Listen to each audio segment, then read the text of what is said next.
The mining laser cut through asteroid rock like butter, sending chunks of rare metals floating into the collection nets. Tom Rivers adjusted his helmet and checked the readings on his scanner.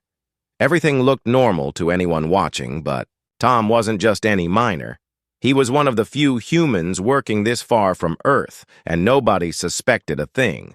The Vorlani supervisor, a tall, blue-skinned alien with 4 arms, floated past Tom's workstation. "Human worker, increase efficiency by 12%, it commanded in broken English. Tom nodded and smiled like he always did. The aliens thought humans were simple creatures, barely smart enough to operate basic tools. They had no idea how wrong they were. Tom had been working on this mining station for 3 years. In that time, he had learned the Vorlani language, studied their technology, and slowly gained access to their computer systems. The aliens never bothered to hide information from humans because they believed humans couldn't understand it anyway. This mistake was about to cost them everything. During his break, Tom made his way to the maintenance section. He told the other workers he needed to fix a broken air filter. Instead, he connected a small device to the station's main computer. The device looked like a simple repair tool, but it was actually the most advanced piece of human technology ever created. Within seconds, it began copying every file on the system. The information that flowed through the device would have shocked any alien who saw it. Technical specifications for faster-than-light engines, star maps showing every Vorlani military base, and detailed reports about dozens of alien species throughout the galaxy. But the file that made Tom's blood run cold was marked with Earth's coordinates. The Vorlani Empire had been watching Earth for over 200 years. They knew exactly how many humans lived on the planet, what technologies they had developed, and how fast their population was growing. According to the files, Earth was scheduled for something called a population adjustment in exactly 6 months. The document made it clear what this meant. They planned to kill 9 out of every 10 humans on the planet. Tom had always known this day might come. For centuries, a secret organization called the Veil had been preparing for the possibility that Earth would be discovered by hostile aliens. The Veil had been sending humans throughout the galaxy, learning alien languages, studying their technology, and building a hidden network of agents. Tom was one of over 3,000 humans, secretly living among alien populations. The download completed just as the work shift ended. Tom carefully removed his device and returned to his quarters. He shared his small living space with 2 other human workers who had no idea about his real mission. They talked about home, about families they missed, about the money they were earning to send back to Earth. Tom listened and smiled, but his mind was elsewhere. That night, Tom activated his hidden communication device. It was built into what looked like a simple music player, but it could send messages across the galaxy instantly using alien technology that the Vorlani themselves didn't fully understand. The message he sent was short but urgent. Package delivered. Christmas is coming early. 6 months until the holiday season begins. To anyone intercepting the message, it would sound like a homesick worker talking about Earth holidays. In reality, it was a code that would alert every Veil agent in the galaxy that Earth was in immediate danger. Within hours, agents on dozens of worlds would begin activating emergency protocols that had been planned for generations. The next morning brought terrible news. The Vorlani supervisor announced that all human workers would be transferred to different stations throughout the Empire. Tom realized this wasn't random. Somehow the aliens had detected his security breach. They didn't know what he had taken, but they knew their system had been accessed. Tom had less than 12 hours before his transport ship arrived. He spent the time carefully destroying any evidence of his real activities and preparing for what he knew would be a dangerous escape attempt. The Veil had prepared for this situation too. Every agent carried emergency supplies and had multiple escape routes planned. When the transport ship arrived, Tom boarded along with the other human workers. The ship was heading to a Vorlani military base 3 star systems away. Tom knew he would never reach that destination. 2 hours into the journey, he activated a small explosive device hidden in his mining equipment. The explosion wasn't large enough to destroy the ship, but it caused enough damage to force an emergency landing on the nearest planet. The planet was mostly empty, with just a few automated mining facilities. While the Vorlani crew worked to repair their ship, Tom slipped away into the rocky wasteland. He knew exactly where he was going. The Veil had hidden emergency supply caches on dozens of worlds throughout this region of space. Within 6 hours, he had reached one of these caches and activated a beacon that would call for pickup. The rescue ship that arrived looked like a small alien trader vessel, but it was actually operated by humans. The pilot, a woman named Alice Park, had been living undercover as an alien merchant for over 10 years. She spoke perfect Vorlani and had clearance to travel throughout their territory without suspicion. "How bad is it?" Alice asked as they jumped to faster-than-light speed. "Worse than we thought," Tom replied. "They're not just planning to reduce Earth's population. They're planning to use it as a testing ground for new weapons before they start a war with the other alien empires. Earth is going to become a battlefield." Alice was quiet for a long moment. Like all Veil agents, she had family back on Earth. Brothers, sisters, parents who had no idea that their planet was surrounded by hostile alien civilizations. "How long do we have?" 6 months, Tom said. "Maybe less."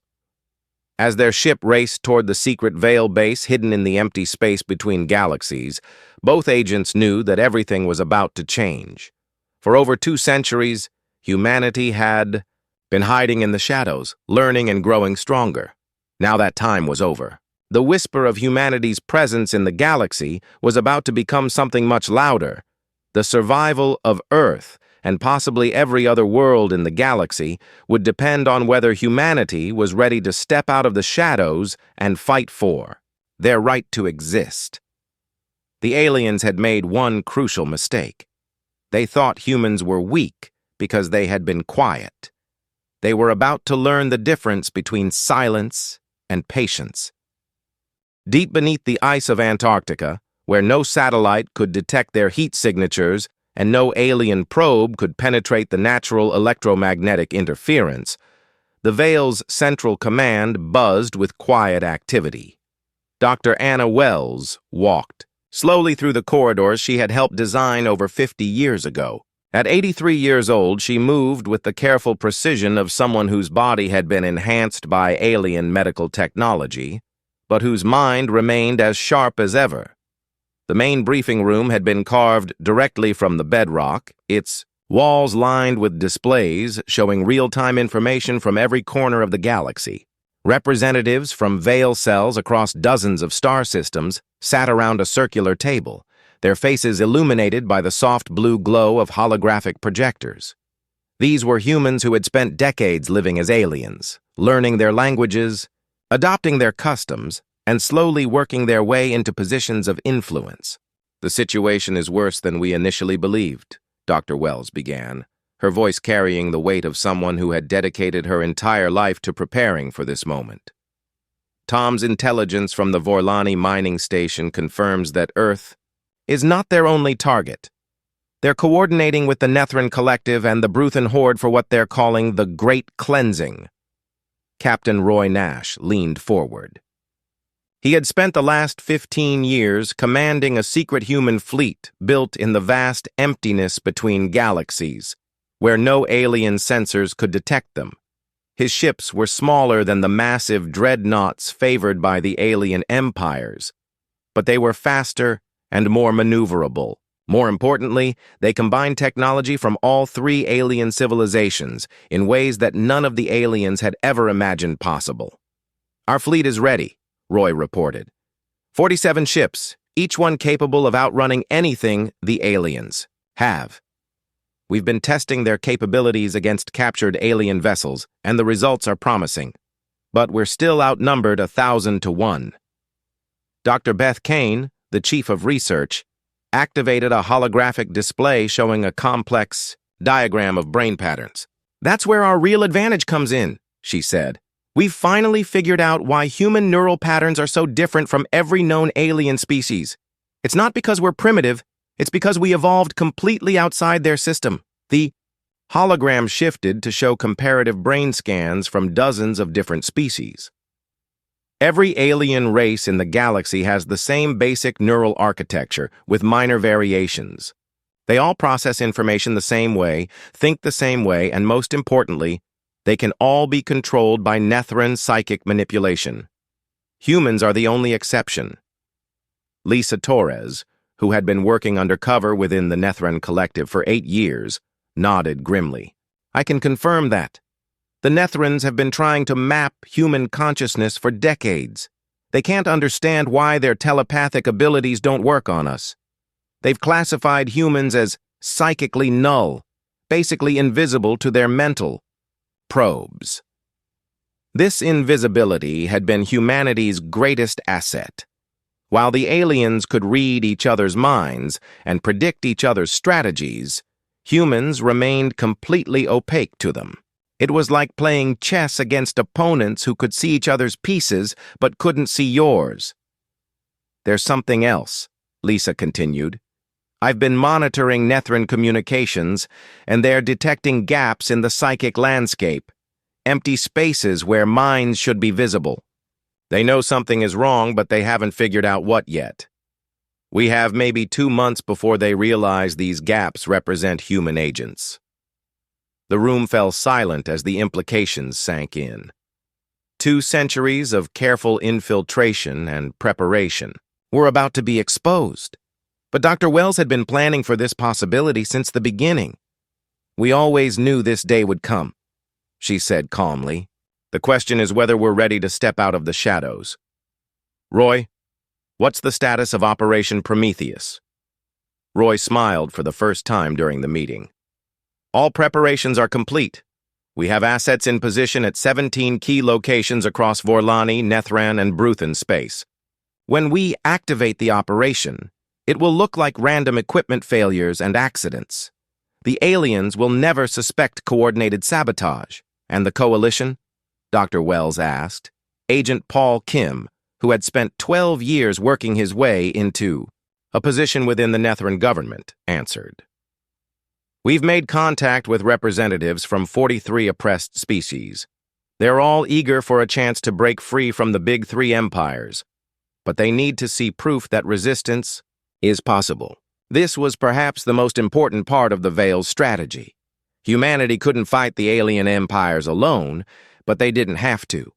Throughout the galaxy, dozens of species lived under the domination of the 3 major powers.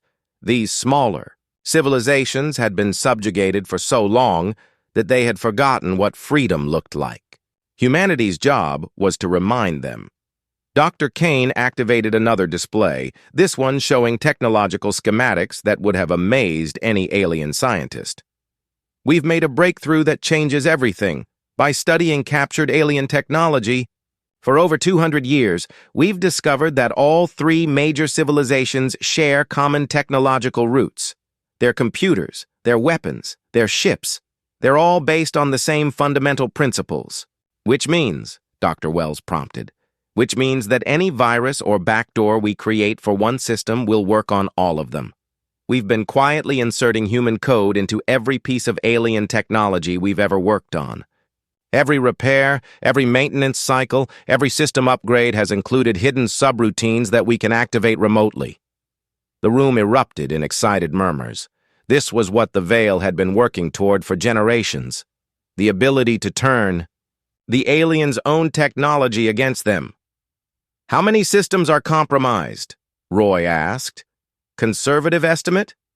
"About 30% of all military and civilian infrastructure across the 3 empires," Dr. Kane replied.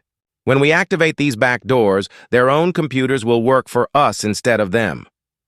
Dr. Wells looked around the room at the faces of people who had sacrificed everything for this moment.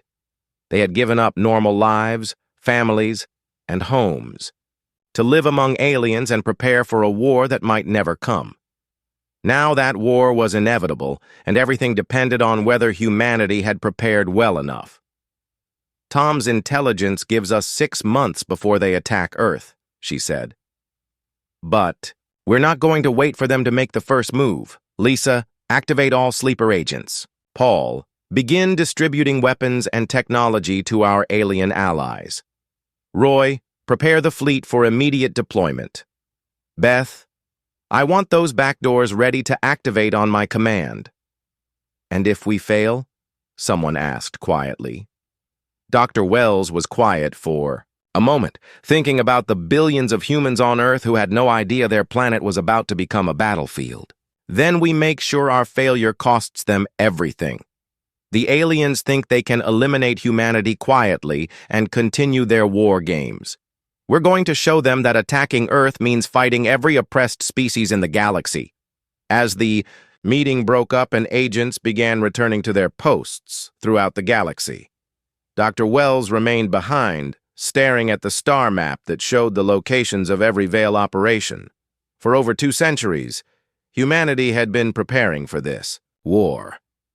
Now it was time to find out if their patience and planning had been enough. The whisper was about to become a roar. The Vorlani mining complex on Kepler 7 processed enough rare metals to supply an entire star fleet. Its massive extractors worked around the clock, turning solid rock into the materials needed for faster-than-light engines. What the Vorlani engineers didn't know was that one of their maintenance technicians had been slowly adjusting the settings on their equipment for the past 6 months.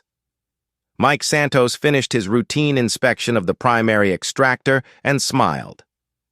To anyone watching, he was just doing his job. In reality, he had just triggered a cascade failure that would destroy the entire facility in exactly 47 minutes. The failure would look completely accidental, a simple case of metal fatigue in a support beam leading to catastrophic structural collapse. Mike had been working undercover in Vorlani space for 12 years, slowly building a reputation as a reliable human worker who kept to himself and never caused trouble. The aliens appreciated humans like him because they were predictable and easy to control. They had no idea that Mike was actually a former military engineer who had helped design some of the Veil's most advanced sabotage devices. As he left the mining complex for the last time, Mike activated a small transmitter hidden in his tool kit. The signal would be detected by other Veil agents throughout the system, letting them know that Operation Prometheus had officially begun.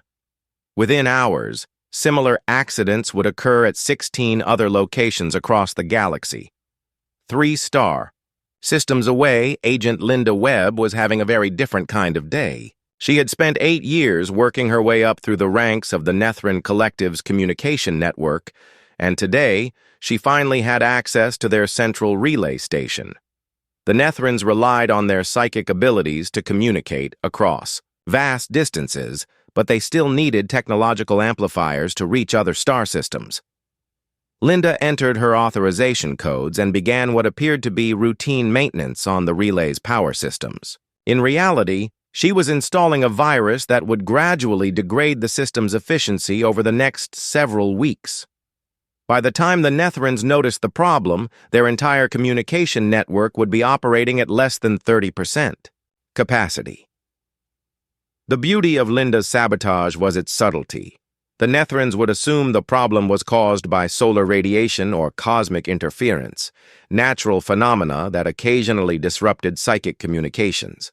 They would waste months trying to fix a problem that didn't actually exist, while their ability to coordinate military operations slowly collapsed. Meanwhile, in Bruthen space, Agent Dave Park was preparing for the most dangerous mission of his career. The Bruthens were the most militaristic of the 3 alien empires, and their weapons depots were heavily guarded. Dave had spent 10 years working as a cargo handler in their military supply chain, moving ammunition and explosives from storage facilities to combat ships.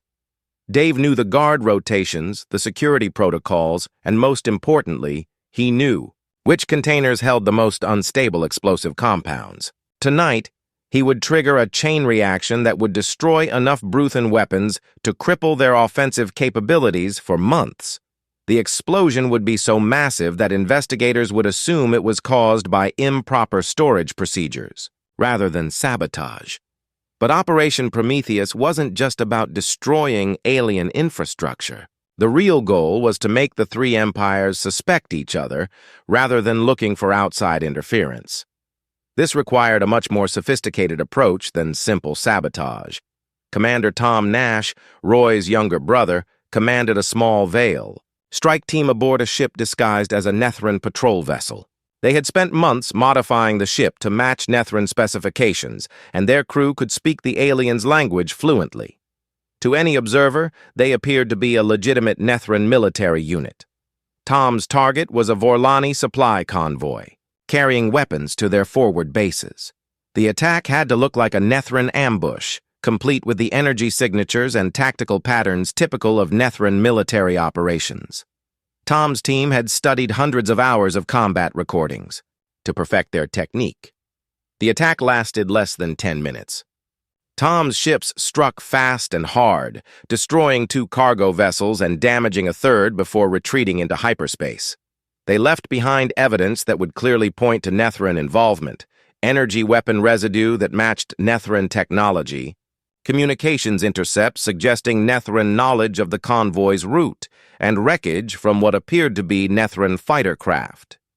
Within hours, the Vorlani High Command was demanding an explanation from the Nethran Collective. The Nethrans, genuinely confused by accusations of an attack they hadn't authorized, assumed the Vorlani were trying to justify some aggressive action of their own. Tensions that had been simmering for decades suddenly began boiling over. Agent Paul Kim watched the unfolding crisis from his position within the Nethran government. As a low-level diplomatic aide, he had access to classified communications between the three empires. What he saw confirmed that the Veil's strategy was working perfectly. The Vorlani are clearly preparing for war, one Nethran official announced, during a classified briefing that Paul was transcribing. Their military has increased activity by 40% in the past week, and now this unprovoked attack on their convoy gives them the excuse they've been looking for.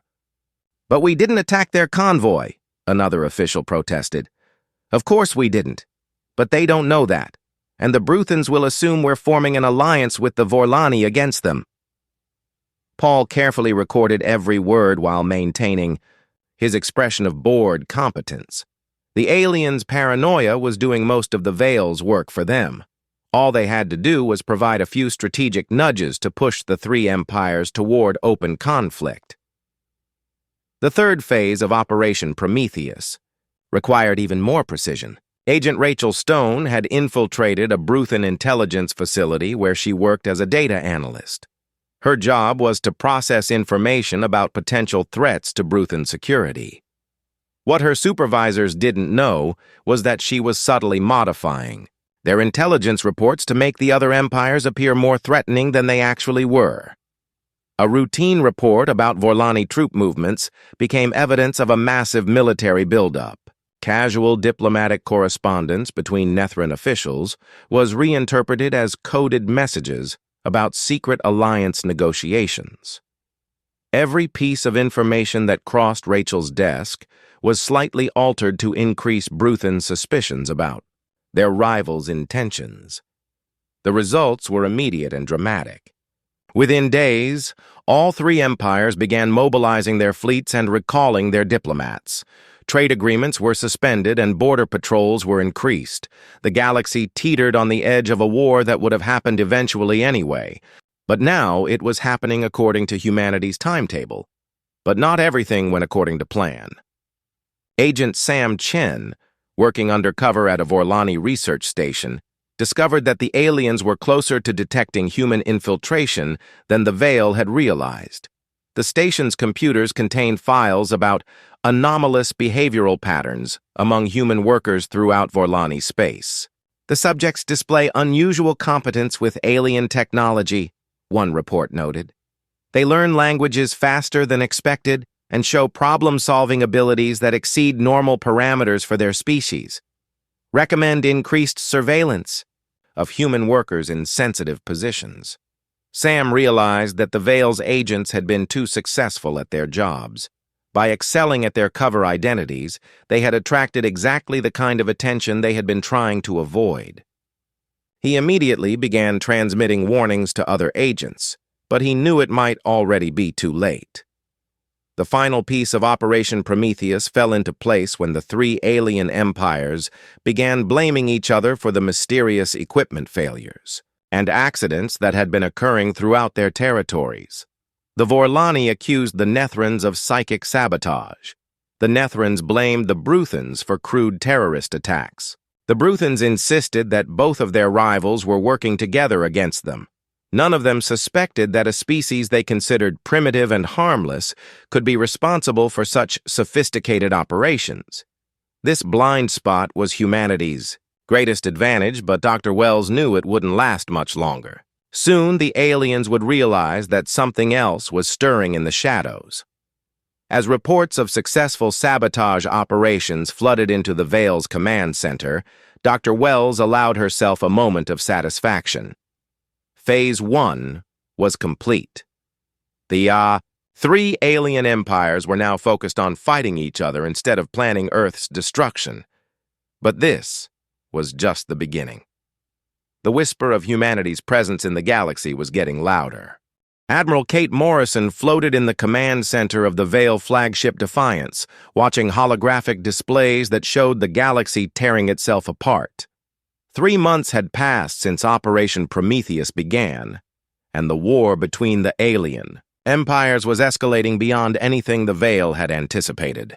Entire star systems were being evacuated as massive fleets converged on strategic locations.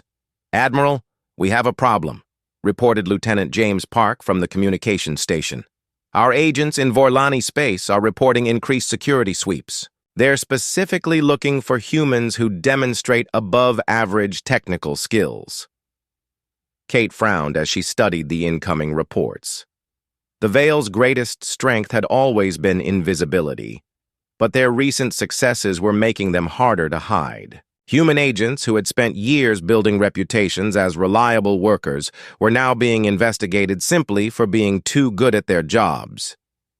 "How many agents have been compromised?" she asked. 17 confirmed captures in the past week, James replied. "But the interrogation reports suggest they're not talking. The aliens still don't understand what they're dealing with." Kate nodded grimly. Veil agents were trained to resist interrogation using techniques that took advantage of the aliens' assumptions about human psychology. The interrogators expected humans to break quickly under pressure, so they used methods that were actually less effective than they realized. In the research section of the ship, Dr. Ray Torres was making discoveries that would change everything. He had been analyzing alien technology for 20 years. But recent breakthroughs in understanding their computer systems had revealed something extraordinary. "Kate, you need to see this," Ray called over the ship's communication system.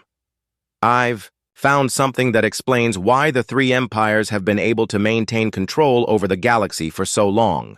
Kate made her way to the research lab, where Ray had set up a complex display showing genetic and technological data from dozens of alien species. "Look at these patterns," he said, pointing to similarities in the biological and technological structures. "Every species in the galaxy shares common genetic markers, not just similar, identical in key areas." "What does that mean?" Kate asked. "It means they all come from the same source. There was an ancient race that seeded the galaxy with their offspring millions of years ago. But here's the important part. They didn't just create biological life. They built limitations into the genetic code that prevent any species from developing beyond certain technological thresholds." Ray highlighted specific genetic sequences on the display. "These are control mechanisms. They ensure that species can only develop technologies that fit within predetermined parameters. It's like having a software license that expires if you try to access features you're not authorized to use." Kate stared at the data in amazement. "You're saying every alien species in the galaxy is artificially limited?" "Exactly. And humans are the only exception because we evolved on Earth, which was apparently outside the ancient race's seeding program. We don't have the genetic locks that prevent technological advancement. This revelation explained everything. Why human neural patterns were so different, why they could interface with alien technology in unexpected ways, and why they were immune to psychic control. Humans weren't primitive. They were the only truly free species the galaxy had seen in millions of years. But this knowledge came at a dangerous time. Agent Dan Cole, who had been working undercover in Bruthan military intelligence for 6 years, found himself trapped when a surprise security check exposed his real identity. The Bruthans were less subtle than the other empires when it came to interrogation, and Dan knew he wouldn't be able to resist their methods indefinitely. During his 3rd day of captivity, Dan was brought before General Corax, the Bruthan commander responsible for internal security. The alien was massive even by Bruthan standards, with scarred skin and cybernetic implants that enhanced his already formidable strength. "Human spy," Corax growled in heavily accented English. "You will tell me how many of your kind have infiltrated our empire." Dan had been trained for this situation, but the reality was more terrifying than any simulation. He focused on the techniques he had learned for managing pain and maintaining psychological resistance under extreme stress. "I don't know what you're talking about," Dan replied, trying to keep his voice steady. "I'm just a worker trying to earn money to send home to my family." Corax activated a device that sent waves of pain through Dan's nervous system. "Lies. We have detected anomalous patterns in 17 different locations. Human workers performing tasks beyond their supposed capabilities. You are part of organized operation." The interrogation continued for hours, but Dan revealed nothing useful. However, his capture had consequences that rippled throughout the Veil's network. Other agents were forced to abandon their positions and flee before they could be identified. Years of careful infiltration work was being undone in a matter of days. Dr. Wells received the reports from her command center beneath Antarctica, where she was coordinating with agents throughout the galaxy. The situation was becoming critical faster than anyone had anticipated. "We're running out of time," she told her senior staff during an emergency meeting. "The aliens are starting to connect the dots. They know human agents are operating throughout their empires, and they're beginning to realize that the recent equipment failures weren't accidents." Captain Nina Webb, who commanded one of the Veil's rescue teams, raised her hand. "What about the liberation operations? Are we still moving forward with Phase 2? Dr. Wells looked at the star map showing the locations of oppressed alien species that the Veil had been secretly supporting. For months, human agents had been providing these civilizations with advanced technology and tactical training. The plan was to coordinate simultaneous uprisings that would force the 3 empires to fight on multiple fronts. "We accelerate the timeline," Dr. Wells decided. "Contact all coalition species and tell them it's time to act. We can't wait for perfect conditions anymore." The response was immediate and dramatic. On 43 worlds throughout the galaxy, species that had been subjugated for millennia suddenly found themselves equipped with weapons and technology that rivaled anything their oppressors possessed. The uprisings began within hours of each other, creating chaos that spread faster than the alien empires could respond.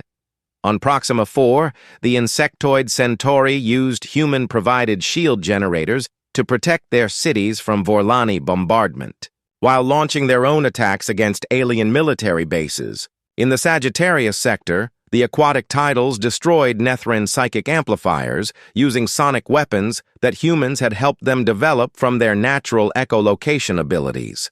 But the most significant development occurred in Bruthan space, where the humanoid Terrans had been enslaved for over 3,000 years. Using weapons and tactics provided by human advisors, they captured an entire Bruthan fleet and began broadcasting a message of liberation to other oppressed worlds. "We are free," the Terran leader announced in a transmission that reached every corner of the galaxy. "The chains that have bound us for millennia are broken. We call upon all enslaved peoples to rise up and claim their birthright. The message included technical specifications for the weapons and shields that had made their victory possible, allowing other species to quickly upgrade their own resistance movements. Within days, the rebellion had spread to over 100 worlds, but success came with a terrible price. The alien empires, faced with the collapse of their entire social order, began using increasingly desperate measures to maintain control. Several worlds were completely sterilized from orbit rather than allowed to fall into rebel hands. Captain Nina Webb found herself leading a rescue mission to evacuate Dr. Wells when Vorlani forces discovered and attacked the Antarctic facility. The base's defensive systems, hidden for over 2 centuries, finally revealed themselves as human combat drones, and energy weapons emerged from concealed positions in the ice. "We can't hold them off indefinitely," Nina warned as explosions shook the underground complex. "They're bringing in heavy ships." Dr. Wells gathered the essential data cores and research materials while her staff prepared for evacuation. "How long until the transport arrives?" 12 minutes, Nina replied, checking her tactical display. "But the Vorlani will break through our defenses in 8. That was when Dr. Wells made the decision that would change everything. She activated a communication system that had been installed throughout the facility but never used, a quantum broadcaster capable of reaching every inhabited world in the galaxy simultaneously. "People of the galaxy," her voice rang out across thousands of star systems, translated into hundreds of languages by alien technology that humans had learned to use better than its creators. "I am Dr. Anna Wells of Earth. For over 2 centuries, my people have walked among you, learning from you and preparing for this day." The transmission included technical data that would allow any species to break free from the genetic limitations that had been imposed on them millions of years ago. It was humanity's ultimate gift to the galaxy, the knowledge needed to reach true technological freedom. "We offer this not as conquerors seeking to replace your oppressors, but as partners in building a galaxy where every thinking being can reach their full potential. The age of artificial limitations is ending. The age of freedom begins now." As the transmission ended and the evacuation ship carried Dr. Wells to safety, the galaxy erupted in revolution. The whisper that had begun in hidden laboratories had become a roar that shook the foundations of galactic civilization. The 3 alien empires, their fleets scattered and their authority shattered, realized they were no longer fighting a few human infiltrators. They were fighting an entire galaxy that had suddenly remembered what it meant to be free. The message spread across the galaxy like wildfire, reaching every communication system, every data network, and every artificial intelligence simultaneously. Dr. Wells's transmission had revealed not just humanity's existence, but the secret of genetic freedom that could liberate every species from their ancient limitations. Within hours, the revelation triggered the largest uprising in galactic history. President Sam Chen stood on the observation deck of the newly revealed Earth Defense Station, watching as alien fleets converged on humanity's home system. Sam had been elected to lead Earth's shadow government just 3 months ago, when it became clear that the secret war could no longer remain secret. Now he faced the ultimate test of human preparedness. "Sir, we're detecting massive fleet movements from all 3 empires," reported Communications Officer Lisa Park from her station. "They're putting aside their war with each other to focus on us." Sam nodded grimly. The Veil's intelligence networks had predicted this response. Faced with the collapse of their entire social order, the alien empires would unite against what they saw as an extinction-level threat to their dominance. If humanity's message of genetic freedom spread throughout the galaxy, their power structure would crumble forever. "How many ships are we facing?" Sam asked. "Conservative estimate places enemy forces at over 10,000 vessels," Lisa replied. "Everything from patrol ships to massive dreadnoughts. They're treating this as a war of galactic survival."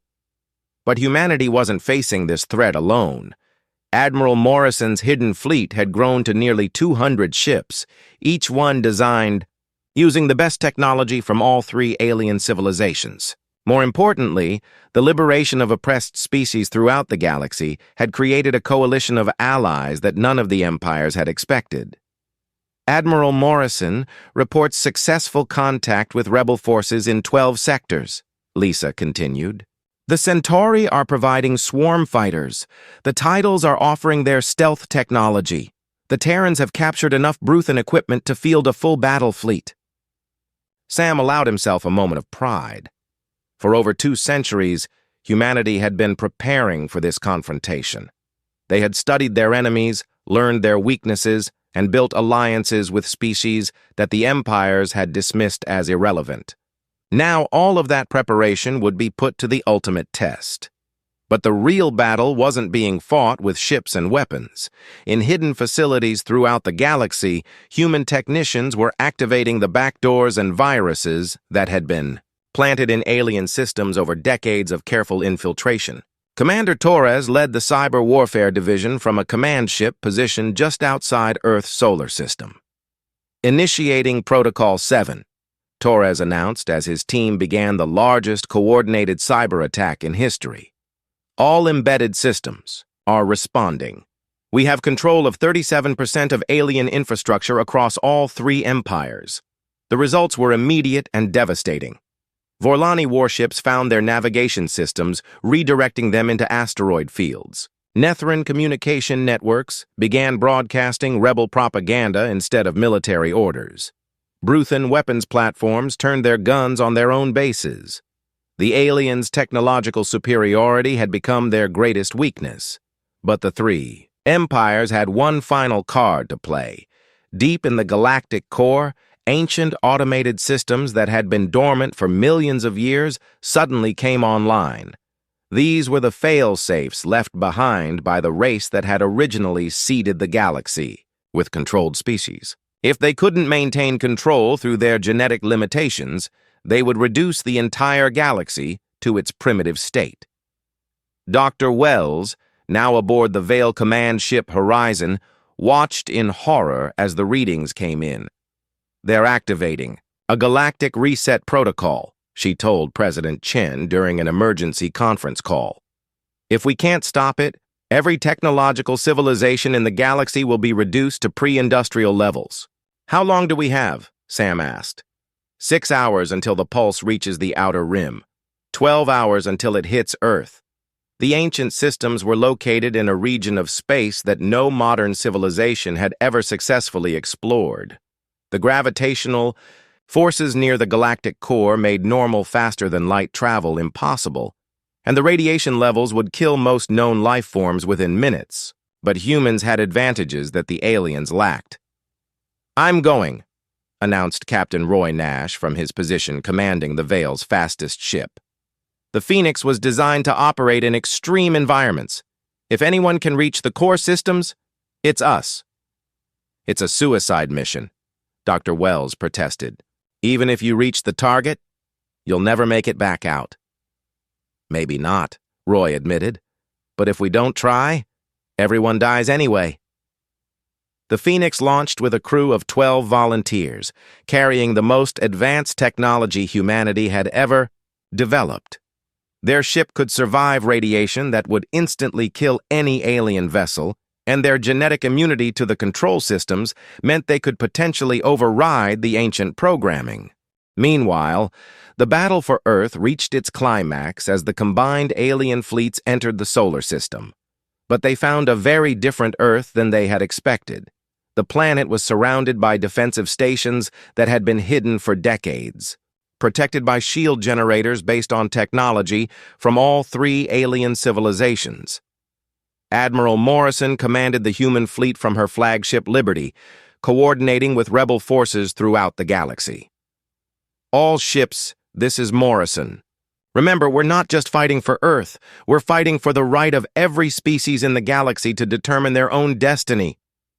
The battle was unlike anything the galaxy had ever seen.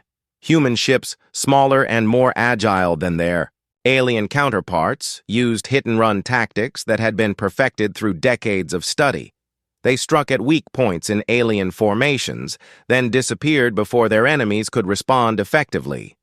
But the real game changer was the participation of liberated species from throughout the galaxy. Centauri swarm fighters overwhelmed Vorlani Point defenses through sheer numbers. Tidal stealth ships appeared from nowhere to disable Nethran command vessels. Terran Marines, freed from Bruthan slavery, boarded enemy ships with a fury that shocked their former oppressors.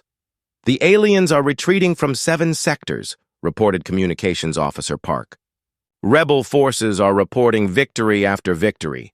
The empires are collapsing faster than anyone predicted." But victory in space meant nothing if the galactic reset succeeded. Captain Roy Nash and his crew fought their way through hazards that would have destroyed any conventional ship, using their unique human physiology to survive radiation levels that no alien could endure.